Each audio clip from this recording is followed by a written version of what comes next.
kita masih suka datang ke dukun supaya terpilih jadi DPR, supaya jadi bupati, wali kota, berarti kita jahiliyah.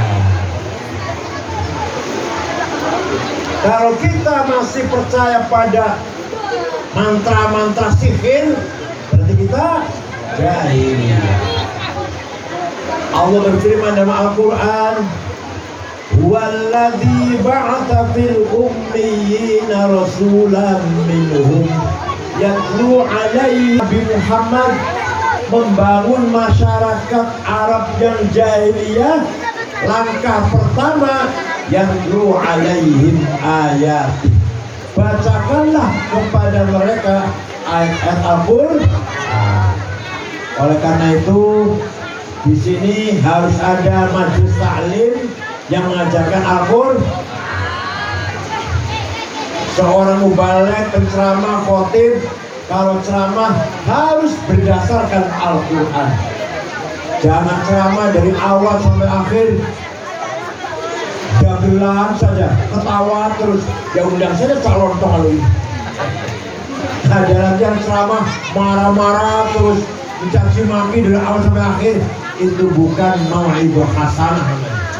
Kalau mau'idhah hasanah, ceramah, khutbah, dakwah harus berdasarkan ayat Al-Qur'an, baru penjelasannya dijelaskan. Nabi Muhammad pertama kali diperintah oleh Allah agar membacakan ayat Al-Qur'an kepada masyarakat jahiliyah. Sayyidina Umar bisa masuk Islam karena mendengarkan Al-Quran. Sayyidina Umar bin Khattab itu preman. Mendengarkan Al-Quran lagi dibaca oleh adiknya yang sudah masuk Islam, Fatimah binti Khattab. Bismillahirrahmanirrahim. Taha ma anzalna 'alaikal Qur'ana litashqa illa tadhkiratan liman yakhsha tanzilan mimman khalaqal arda was samawati ula ar-rahmanu 'alal 'arsy istawa. Toha, wahai Muhammad. Toha itu salah satu nama Nabi Muhammad.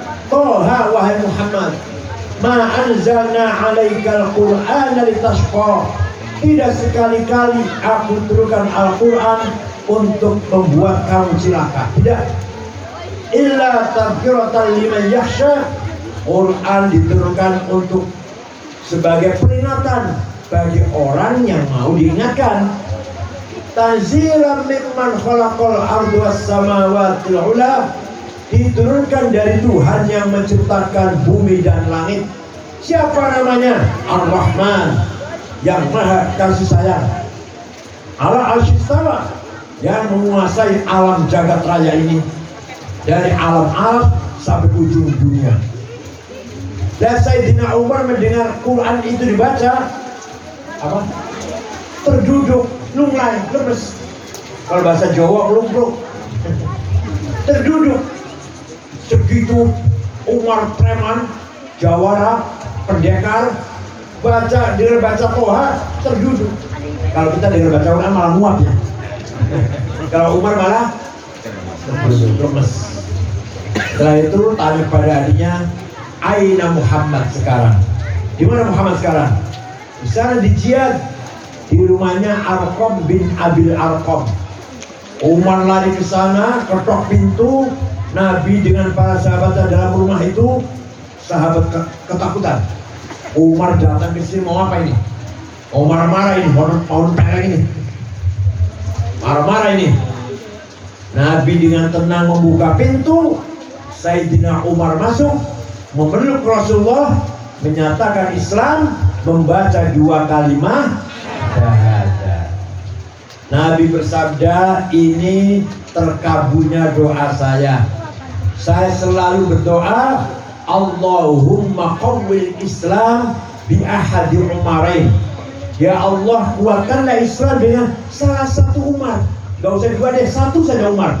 Ada 2 Umar yang preman, apa? Yang jagoan. 1 Umar bin Khattab, 2 Amr bin Hisham, yaitu Abu Jahal. salah satunya saja masuk Islam, Islam akan kuat. Alhamdulillah, hidayah turun kepada Sayyidina Umar bin Khattab. Setelah itu Sayyidina Umar berkata, ya Rasulullah dan para teman-teman sahabat, mulai besok sholat jangan di sini, jangan di rumahnya Arqam dan Arqam, ayo di masjid. Baca Quran gak usah sembunyi di sini, ayo di Masjid Haram terang-terangan. Jangan takut, ada saya. NU paling gak harus gitu, gak usah kayak gitu, ada nggak? Ada nggak? Jangan takut Kiai Honi, jangan takut Ketua NU, Kiai Ali Murtado, ada saya. Ada yang gitu, ada yang gitu. Ada yang kayak gitu? Banyak. Banyak. Harus ada yang kayak Sayyidina Umar, terus NU maju terus, jangan takut, ada saya. Harus ada kayak gitu. Perjuangan harus ada kayak gitu. Harus ada Umar. Ya negara juga harus ada TNI. Indonesia jangan coba-coba diganggu, ada TNI, sama aja. Jadi Sayyidina Umar masuk Islam, Islam mulai kuat, mulai sholat terang-terangan di Masjid Haram, baca Quran di Masjid Haram, mulai terang-terangan, tidak ada yang berani mengganggu. Maka di kita di perjuangan juga harus ada yang seperti Sayyidina Umar. Di Banser, Pagar Nusa harus seperti Sayyidina Umar, jangan takut. Harus siap jadi tumbal, siap nggak?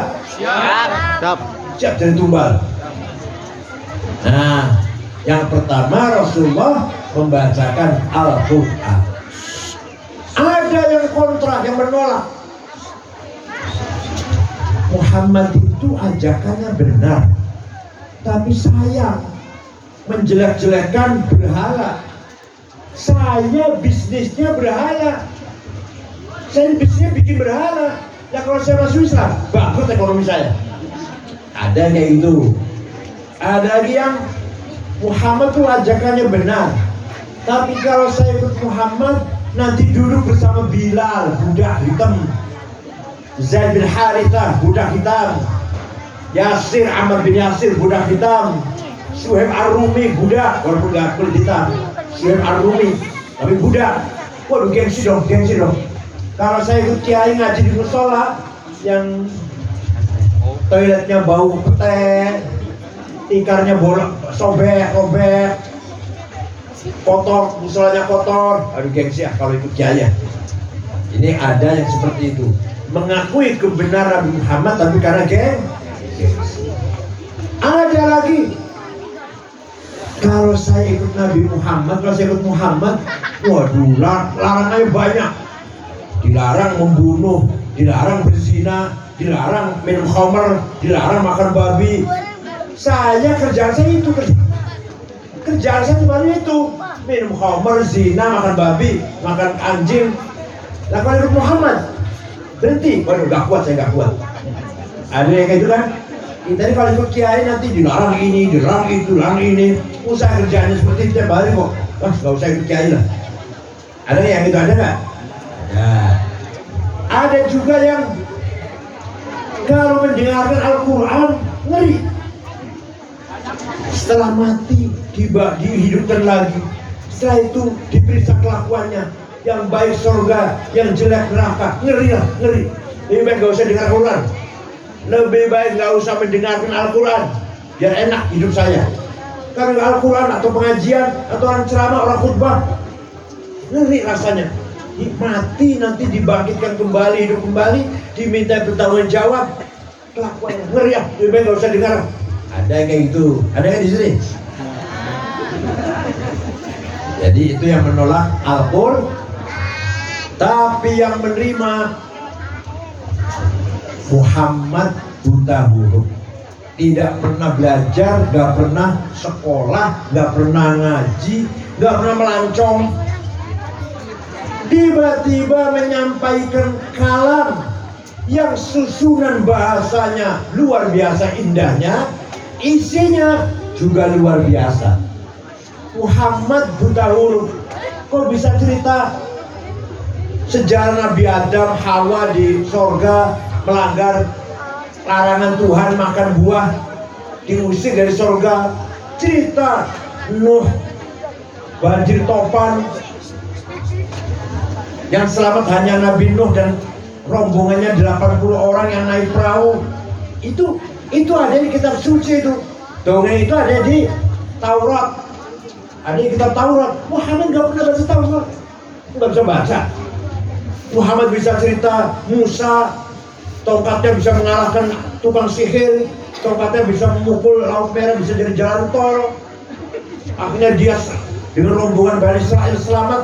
Fir'aun mengikuti di belakangnya, balik menjadi laut lagi, tenggelam semuanya. Dari mana Muhammad ini?